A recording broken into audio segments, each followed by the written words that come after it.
Welcome to the nuts and bolts of real estate. My name is Joe Bauer, and I'm here with my co-host, Julie Clark. Julie, how are you doing today? I'm doing good, Joe. Was just telling you and Pete that I've broke out the flannel for the first, serious cold pinch here in the Seattle area. And other than that, it's a normal day in the Clark household with Katie forgetting her huge homework project that she has to present today. So we're getting started a little late. Thanks again for you guys' flexibility. But I'm super stoked that we have Pete, our new friend Pete, here with us today. And guys, today we're going to talk about land flipping with our new friend Pete Reese from RealVest Properties. Land flipping is growing in popularity. I'm starting to hear about it more and more, and we are going to be super lucky to get a jump start from Pete today, who's already knee deep in the action on that front. Joe, I didn't let you say what you're up to. Why don't we let you say what you're up to? I'm too excited. I'm too excited to talk to Pete. And I also am still thinking about Katie forgetting her homework. So I'm a little off today. Sorry, guys. It's all good. Well, welcome, Pete. It's good to have you on. Thanks. Great to be here. Yeah, just so everybody knows, I'm in Salt Lake City, and our drama for the day is that, as most people know, we're trying to sell our van and get a new one. And we've been trying to get a little bit of work done as a buyer is supposed to fly in on Saturday. And we were told we were going to go get a new strut that was needed. And we showed up Mercedes and they're like, oh, no, sorry, we can't even get that until like Friday or Monday. And I'm like, well, you told us that to show up today and it was going to be ready. So we're just like pulling our hair out trying to get these last minute things buttoned up. So there's my drama, but Life on all the else road. is good. Pete, you got any drama you want to share with us so we can let it all Always out? drama. Always drama. I have three girls myself, and their ages 12, 20, and 22, but there's no shortage of drama in my house. I've got two dogs, which are girls as well, and I'm completely outnumbered in my house, but that's okay. Well, I always find Nice. the girl dads are the best guys. So, all right. We try. Well, let's do it. Let's jump into it, and we'll let Joe kick it off. Well, actually, we need to get to know Pete before we do that. I was checking out your website there, Pete, and I'm just going to say it looks like you've been knee deep in the real estate for a long time, and it looks like you've handled all kinds of real estate transactions besides this land flipping. So let us know. Tell us about that more. Sure. I'll try to give you the cliff notes, because if I went through each individual piece, it might be here for a whole hour just talking about that. But I got my start in real estate in about the year 2000. And like anyone else, or a lot of people at least, got my start kind of buying our own single family primary residence, and hold it for about 2 years and did okay on it, and ended up with a chunk of change, $50,000 or something like that at the end of that. And I was like, well, this is great. I can do that. I can repeat that, and seemed kind of easy. So we bought another house and did well on that. And then we started getting into flipping homes for a while there. And this is before the real estate crash of 2007, 8, wherever that was. But we did really well on that until the real estate market crashed on us. So we decided to get out of flipping homes. And prior to that, I had actually gotten my real estate broker's license in California in about 2006. So I started dealing. I got it initially just to kind of save some commissions on my own deals I was doing and get more access to some of the listings when they came out. But then I started representing other people and kind of got sucked into that whole world. But it was kind of a blessing in disguise, actually, when the real estate market crashed, because it was kind of a ticket to earn an income when a lot of people and a lot of real estate investors were having a pretty tough time. I started actually working with banks from the REO side of things, listing properties for banks, and took that on as my niche for 2-3 years, I guess. And those were the properties that were selling at that time, and they were really hot. And I still got to work with investors, but I was the listing broker on those. Got into short sale listings for quite some time, did that for another 2 or 3 years or so. And then, which was another great niche at the time, that was what was selling. And so I learned a lot during that phase of things. Then I started just kind of finding deals for investors. So working with a lot of larger investment companies and just kind of drumming up deals for them, mostly off of the MLS. And I knew what they were looking for, knew what they wanted to see. So I was able to bring them deals and kind of create value in that way. But again, I was just earning commissions during that time, and I wasn't doing a lot of deals myself. And then a couple of years ago, really got, I knew I wanted to get into kind of the investor side of things, because that's always been kind of my passion, really. and then kind of stumbled into this land flipping thing, and it just sort of kind of took on a life of its own. And for the last 2 years, it's been 100% of my focus is flipping land. Nice. And we You say, yeah, so you're a master of the pivot, that's for sure. yes, pivoting. Yeah. That's a good I way to put also it. consider myself a master of the pivot. It's really fun too, right? It's like more fun in order to, I mean, I agree. Yeah. How did you stumble into land flipping though? I like those words, stumbled into it. Yeah. I was just kind of, I was putting out that energy that I wanted to get back into the investment world side of things, and reading a lot of things, kind of doing a lot of research. And I didn't really want to get into flipping homes again because I knew that was kind of a red ocean, as they put it. There's a lot of competition in that area. I knew what I was doing, but I also didn't like managing projects and contractors, and that's kind of a tough spot right now, I think. But regardless, read something about land flipping, and I thought, well, that sounds kind of interesting. I always thought land was kind of one of those things where it takes a long time to sell, and you might do really well, like you might kind of hit a home run, and if you buy a property right and able to resell it, but it's always going to take a long time. And it's not, the cash flow is not quite there like it is on something like flipping homes. And so I read something on it from one of there's a couple of companies out there that kind of have some training in that area. So I read something on that, and it kind of got sucked down to this whole rabbit hole. And I was seeing kind of anecdotes of people saying, "Oh, I bought this property for $10,000 and I sold it for 30,000." And I thought, well, that's pretty good. I would love to do some of those, buy something for 10,000, sell it for 30,000. So I was talking to my wife, Heather, about it, and I was like, "Hey, do you think I should look into this a little bit more? They have a training course and things." So I was like, "What, does it sound interesting to you?" And she's like, "Yeah, it sounds interesting. I think you'd be good at it." So I bought a training course on that, kind of really dove in for about 90 to 120 days trying to learn everything I could. In the meantime, I started implementing the model, and it's kind of all predicated on sending out direct mail. You send out Okay. direct mail and offers to property owners, and then you see what comes back. That's awesome. Yeah. I mean, I myself feel like I have interest in it, right? I don't like flipping and all that stuff. Been down kind of the same similar path and story a little bit as you. And again, it's my interest peaked. Like I said, I've heard a little bit more, it's not like people haven't been talking about land flipping for a while. I don't know what it is on why all of a sudden there's this new resurgence of chatter about it, but luckily we have you here today to help us understand a little bit more of it so people can consider it for themselves.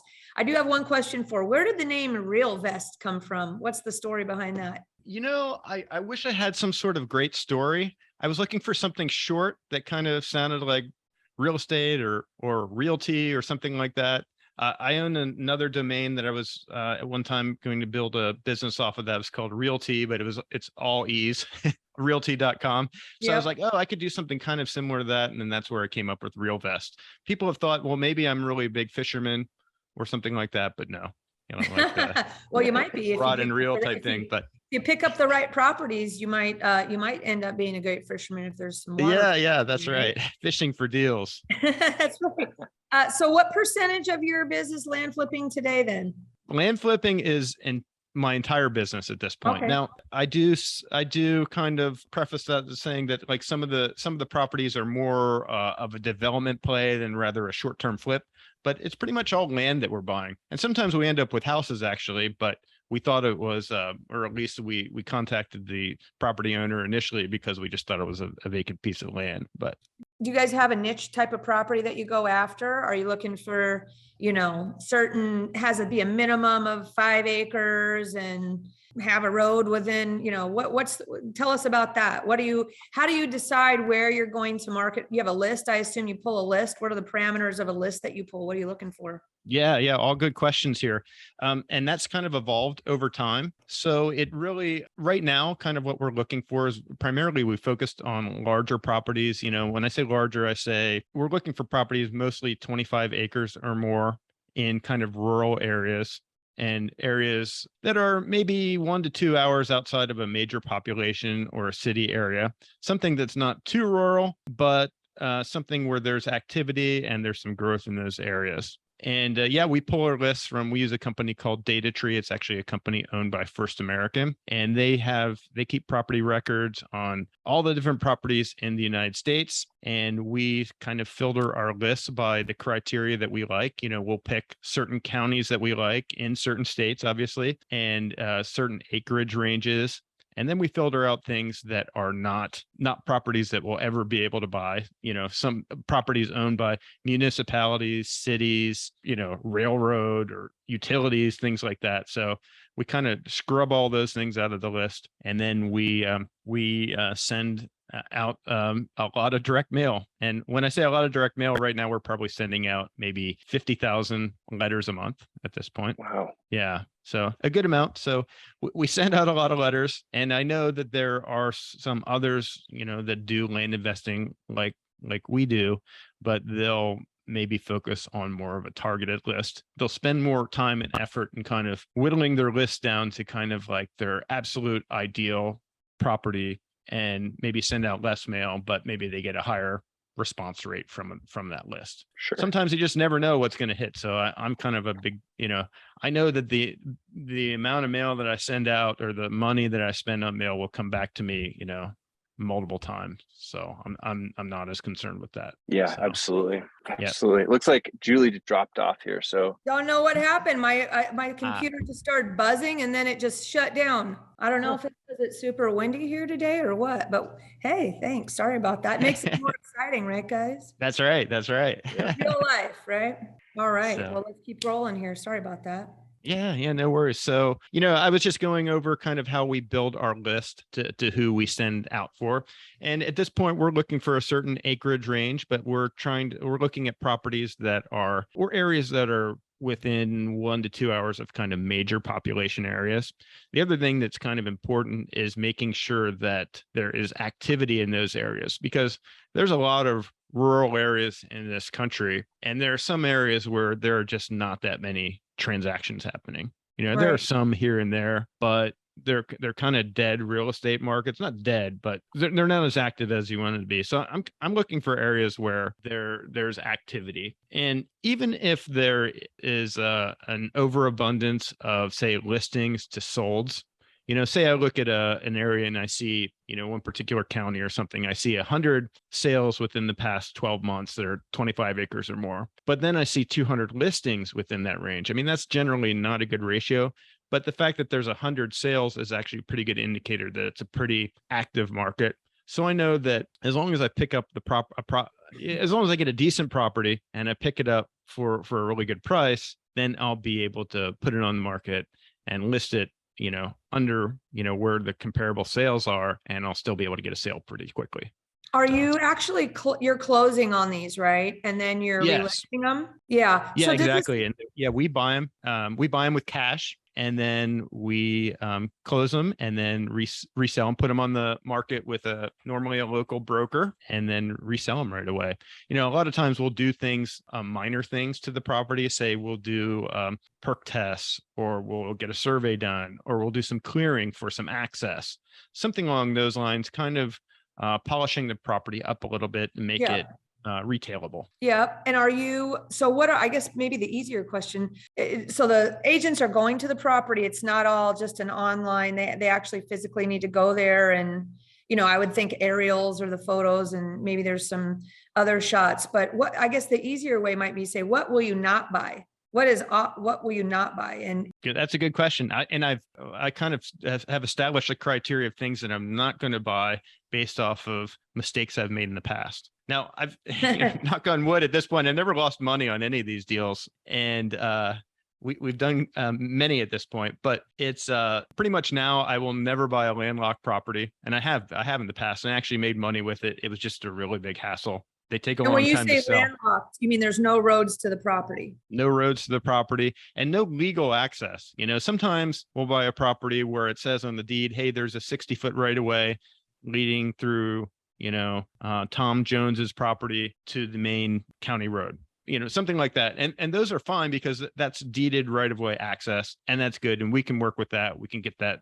access, cleared and everything like that. But if there's actually a lot of properties out there, and this is surprising to me when I first got started. There's a lot of properties out there that have no legal access, like none. There's no road, there's no path, there's no, they just got, these properties got subdivided around them over time, and maybe by the way the roads went in that area, and they just kind of ended up on an island by themselves. Care if there's like any type of water or electricity? Obviously you can sell it for more probably if there's something stubbed in, but does that stop you? In most cases, no. Most of the areas though do have electricity running through there. Within somewhat nearby access, most of the properties end up having to have a well anyhow. So I'm not as concerned with that. Most of them do not have sewer access unless on the off chance I'm buying something, within a small town or something like that. So, if someone's going to build on the property, which building in a lot of these cases means putting a mobile or manufactured home. That's what a lot of the buyers end up doing in these areas. So the important thing is to get a septic or perk test, and that kind of allows them to have a waste disposal system on site. Some of these properties, solar is getting to be a bigger and bigger thing. Solar with on-site battery storage, and then they drill a well, and that's it. But legal access is very important. Hey guys, it's Julie here with a quick break from the show to discuss an opportunity some of you may have interest in, which is to work more closely with me. On almost a daily basis, I get calls from investors and brokers, both new and experienced, asking me for guidance or advice. I love helping you guys out, and it keeps me on my toes too. So with that said, I wanted to let you know that I have a private broker coaching community called the VIP Education Community. And the best part is that it's 100% free. That's right, it's free to join. So whether you're a traditional broker or a broker investor, my VIP education community offers personalized one-on-one coaching from not just me, but also from my experienced broker friends with expertise in all disciplines of real estate and real estate investing. We'll teach and share our modern marketing strategies, our tech and lead generation resources, plus teach you how to identify or offer up opportunities for yourself or for your clients using techniques such as seller financing, lease options, land entitlement deals, burr investing, flipping, multifamily or commercial coaching, whatever you like. We've got it all covered for you. The future of real estate is changing fast, and to stay in the game, it's time to learn about all the options you can offer your buyer and seller clients, as well as, if you want, learn how to use those skills to grow your own real estate portfolio. If you'd like more details about joining my VIP education community, reach out to me at julie@seattleinvestorsclub.com or text me at 206-910-2985 or just send me a Facebook message. My new favorite phrase is community equals confidence. So let's navigate the future of real estate together. Now, back to the show. So one of the things I've heard that's hot on these properties is just purely recreational use, where they want to ride their ATVs or whatever, and go mudding through the property or whatever they want to do, right? That's right. Yeah. And that's a large pool of our buyers as well, end up being just for recreational purposes. I was going to ask you, who are the buyers of these properties? What's the profile of a buyer? I mean, do you have a certain tranche of properties that are most likely to be built or used for some residential purpose, and, the other is just the recreational, I don't know, which one's more risky? Actually, is to purchase on your part? Is it the recreational, not necessarily going to be a build on there, or is it, where somebody's got to actually go through the due diligence of making sure it's buildable? Yeah, that's a good question. Honestly, the ones that are riskier are the ones that are too small to be recreational. So they have only one play, which would be a residential home site type property. Right. And those, you kind of just have to dot your I's and cross your T's. You've got to make sure that you're going to be able to get a septic system there, or tie into a sewer if you're close enough to a city or town or whatever. Yep. And that's kind of the main stumbling block in a lot of these. And, in a lot of these jurisdictions, this is really not, Southern California is a whole different thing. Like if I was trying to do this around here, I'd have to go through a lot of due diligence to make sure. If I was going to buy a property that's just a home site only, I'd go through a lot of due diligence before I closed on, just to make sure it's buildable. But in a lot of these areas that we deal in, it's a little bit easier, or it's a lot easier to build in those areas. So the main thing is septic.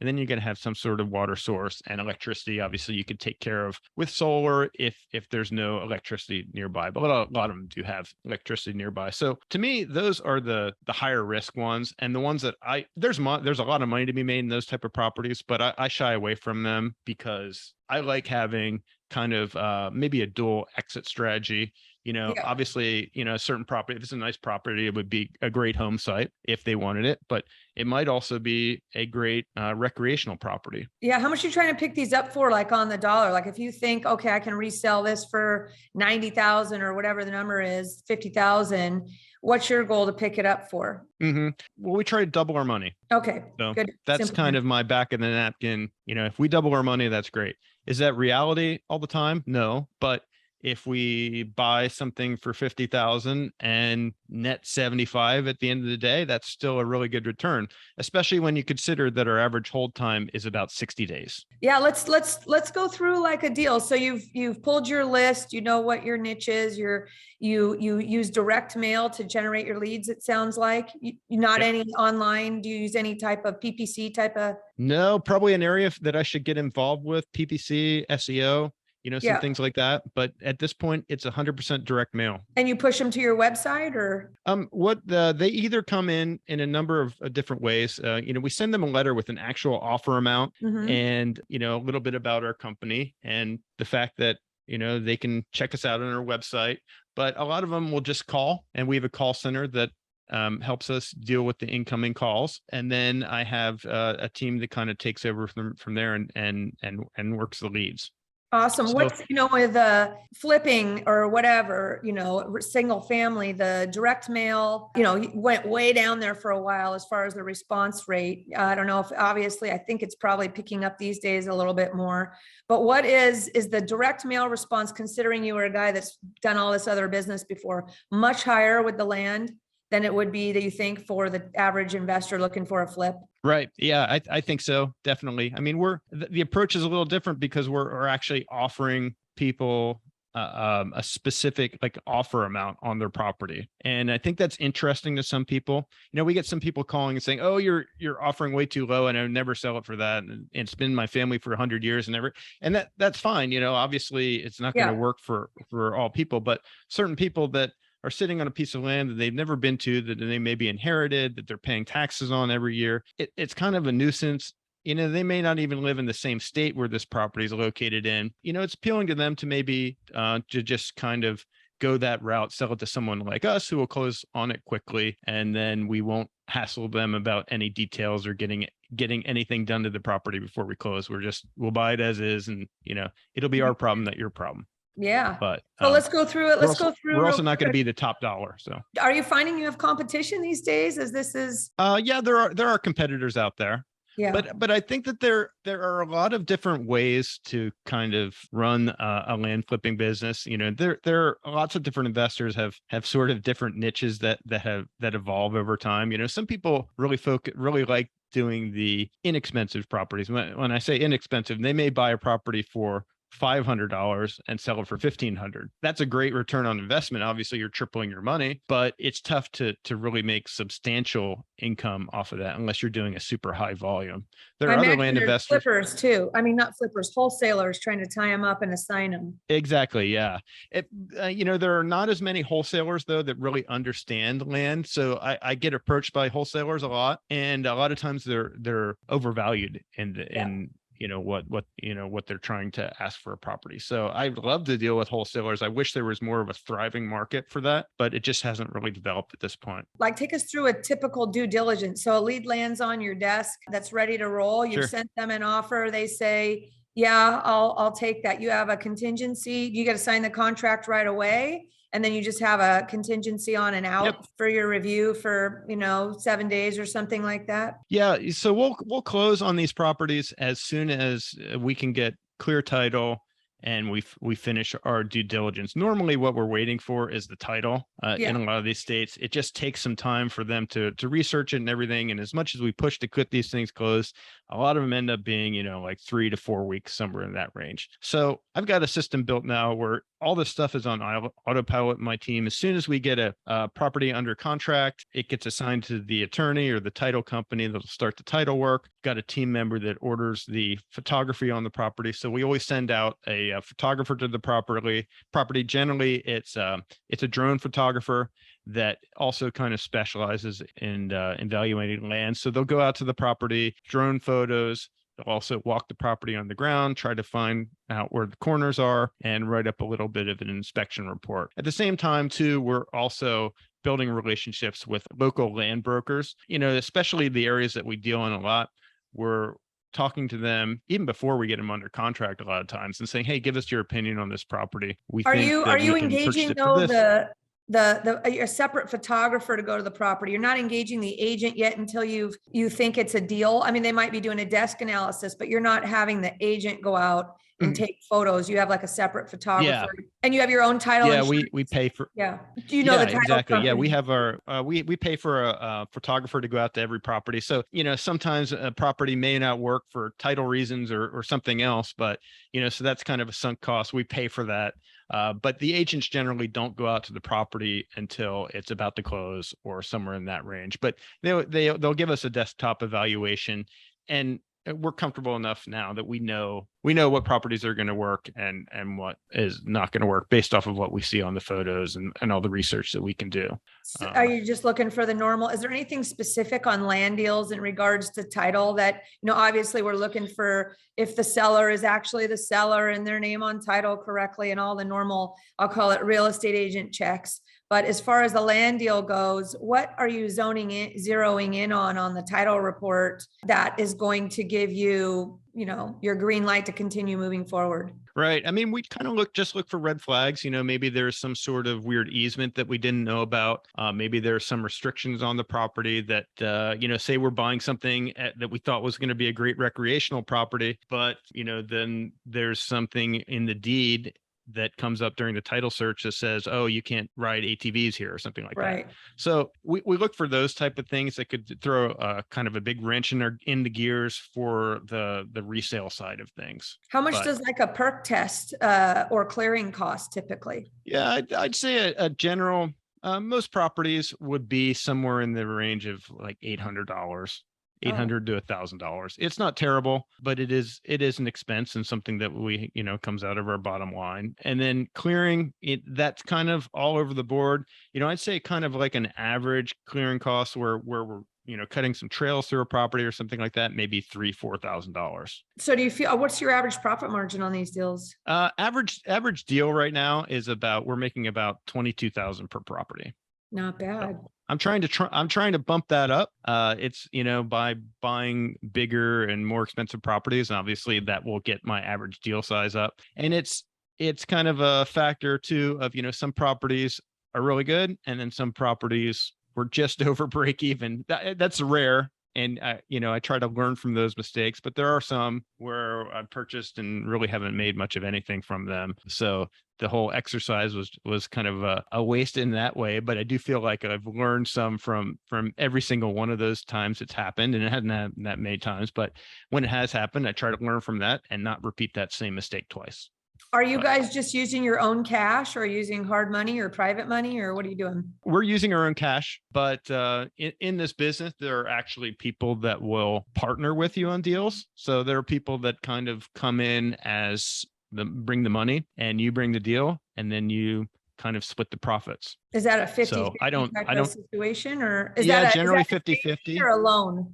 It's actually, they all work in a little bit of different ways. So sometimes they'll take title with you jointly if you bring on a partner. Sometimes they'll take title, but then you get an agreement signed ahead of time that, you split the profits, or 60-40 split on profits, or whatever arrangement that you make. So this is all just ordinary income, right? I mean, right? Kind of like it's flipping and all that other stuff. So what are you doing now that you're making piles of cash, which sounds like you've probably been doing well the whole time. What do you invest in order for cash flow? This is more like capital. This is like not cash flow, right? Right. Or do you ever Yeah. actually, do you ever keep these properties and lease them out? I mean, that sounds like a really great strategy on some of these cheap ones. Like, I don't know if there's a way to, do a land lease or something like that. Right.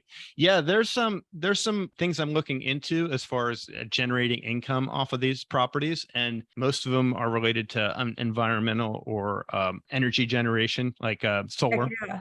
I've just gone down this whole rabbit hole the past couple of weeks, actually, of I want to there's a couple of the properties which would be ideal for solar farms. So I want to take those and kind of work on those as long-term projects and turn them into solar farms. But, I think as the world continues to have this environmental issues and all these other things, aside from what we're talking about, there is water with natural water running through it, right? Yes. Wasn't it Ted Turner 10 years ago, maybe, that started buying up, not only him, but here in our own backyard, Bill Gates is buying up, lots of people buying up all these farmlands, but, properties with natural water running through them for, I think are considered high value properties, or maybe there's something going on there, right? With some natural water. Do you ever, what do you think about that? If there's a stream or there's a river or something running through there, is that a benefit or is that a negative due to, I guess it depends on the deal for setbacks, if anybody's building, or there's probably so many niches of land. Oh, yes. There's a lot of things to consider, and it kind of depends on what the intended use of the property is going to be. If it's going to be something that's that you're going to build upon, or your end buyer is going to build upon, you have to take that into consideration. Are you going to be crossing a stream, or you've got the setbacks for the septic system or setbacks for the house? But if it's going to be a recreational property, a lot of time that's viewed very favorably. If there's a stream or a river frontage or something like that, obviously that's really cool for a lot of those buyers. So it just kind of depends. So. What's the most you've spent on a purchase so far of a property? Yeah, biggest deal we've done, land one, is purchased it for $315,000. That's a lot. Sold it for $595,000. And that was what kind of property was it? Was it going to be developed, or was it? I'd say just a kind of a recreational or timber investment property. It was 600 some acres. Yeah, really cool. It looked great from the pictures. I didn't go to the property ever.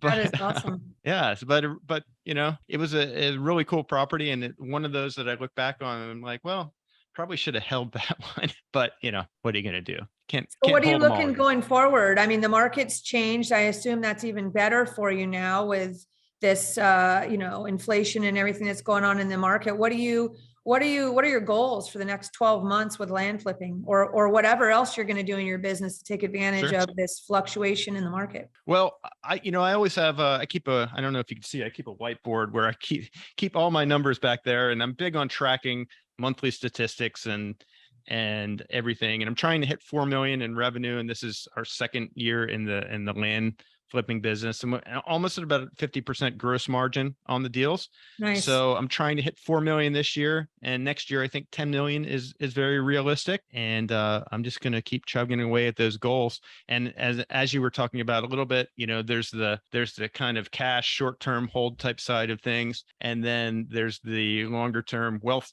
type building type things in real estate. And I want to kind of work on some projects that are going to be long-term and really value add projects, such as solar farms or other similar type projects like that. So cool. That's what I like to get into.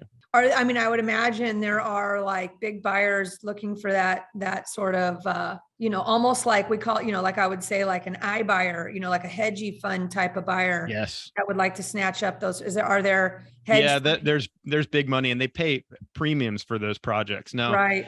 Depending on the area, you could be looking at 2 to 5 years to kind of get to that point where you actually have the actual solar farm built. But once you get to that point, there's money waiting there to actually either fund your development or cash you out of the deal altogether. Oh, so are you saying that there is, like, in development, let's say, of apartment buildings, right? There's the guys and gals that buy and build, but there's also the guys and gals that just entitle the deals, right? And Mm-hmm. then they sell them. So the entitlement process, huge profit margins available there for the entitlement process. You don't actually have to build it, right? You get all the permits. Yep. But I guess in that business, it would be hard to know all the nooks and crannies of how to actually properly entitle it for whoever's the end user. It almost seems Mm-hmm. like unlike an apartment building, it's an easier, entitlement process with permitting and all that. Not as niche, I guess I would say, as what might be needed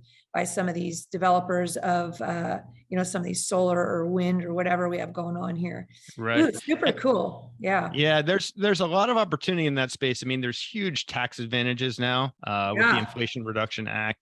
It's like 30% tax credit that you get for anything you spend on these solar projects. And so I know that there's big money and there's people looking for obviously tax advantage situations. And obviously, that they're trying to switch out the grid by 2035 to 100% renewables. And that just means that a lot of stuff has to happen before now and then. So it's kind of like, the rising tide is going to kind of, I think anyone in that field is probably going to do okay, whether they're good at business or not.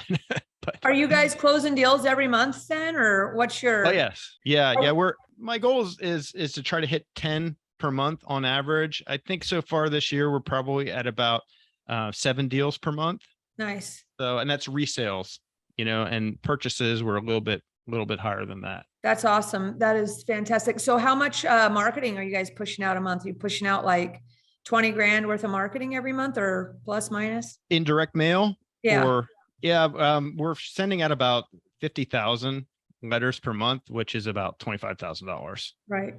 I did some months earlier in the year where I sent out 100,000 pieces of mail, but then I was like, well, I think maybe I can refine my list a little better. Yeah. And not spend 50,000, instead spend 25,000 and get a similar result. So it's a balancing act. Is it more of an LOI type of letter, or is it actually a purchase and sale agreement included? So one page. Yeah, it's a letter on page 1.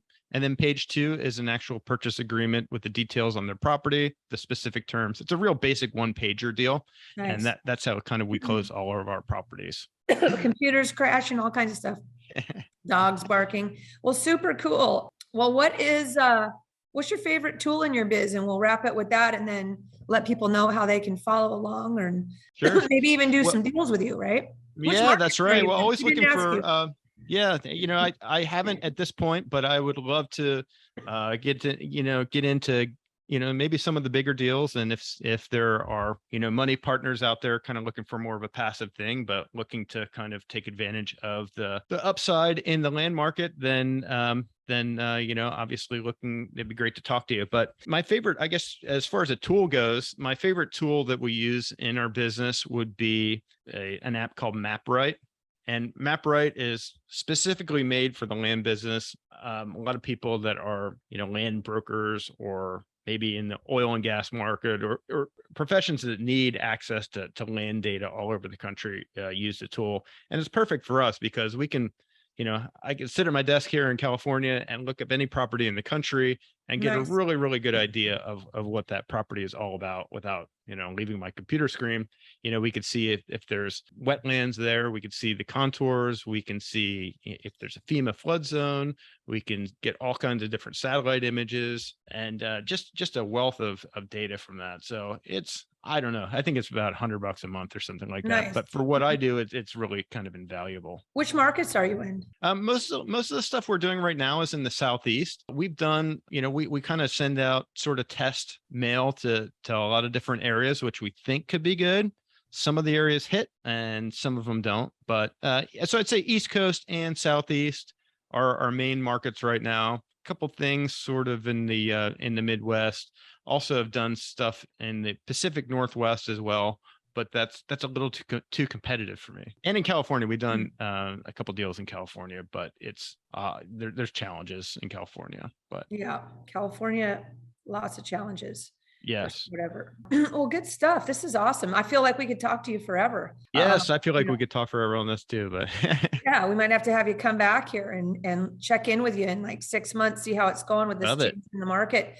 Or when you actually reach out to us when you feel like you've kind of tackled a new phase of it with these properties with the solar or whatever you've moved towards, that sort of fun stuff. Because that'll be, I mean, you're going to be ahead of the curve for sure. That'll be very, very interesting. So where can everybody get a hold of you and follow along?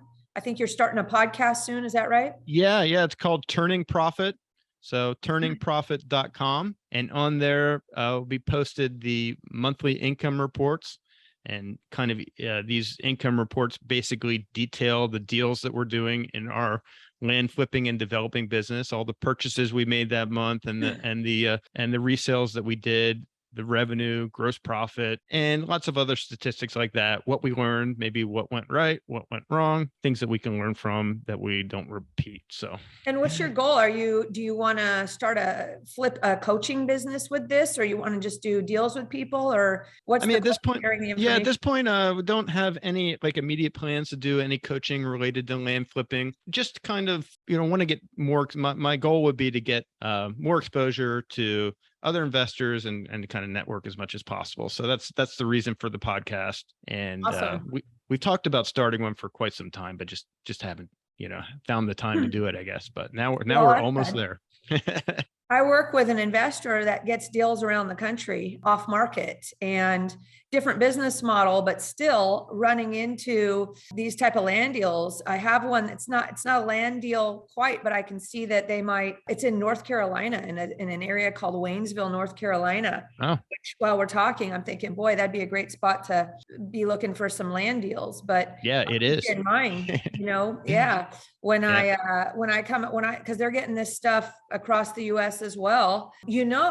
I actually have something else I'll mention to you offline so we can wrap up today on maybe a way that you can get in getting more leads brought to you on these land deals. So let's talk about that for a second. We'll move that offline here, but this has been super interesting, very hot topic these days. So thanks for, reaching out to us on this topic. And now you're stuck with us because we're going to. That's great. Well, up. Yeah, it's been great talking to you guys. And so anytime you want to talk land flipping, I'm game. Awesome stuff. Anything else you want to add, Mr. Joe Bauer? Yeah, if you guys want to get to any of the links that we've talked about and actually see them and click them, you can do so at seattleinvestorsclub.com/172. That's seattleinvestorsclub.com/172. And if y'all like this stuff, please hit the like button, consider subscribing.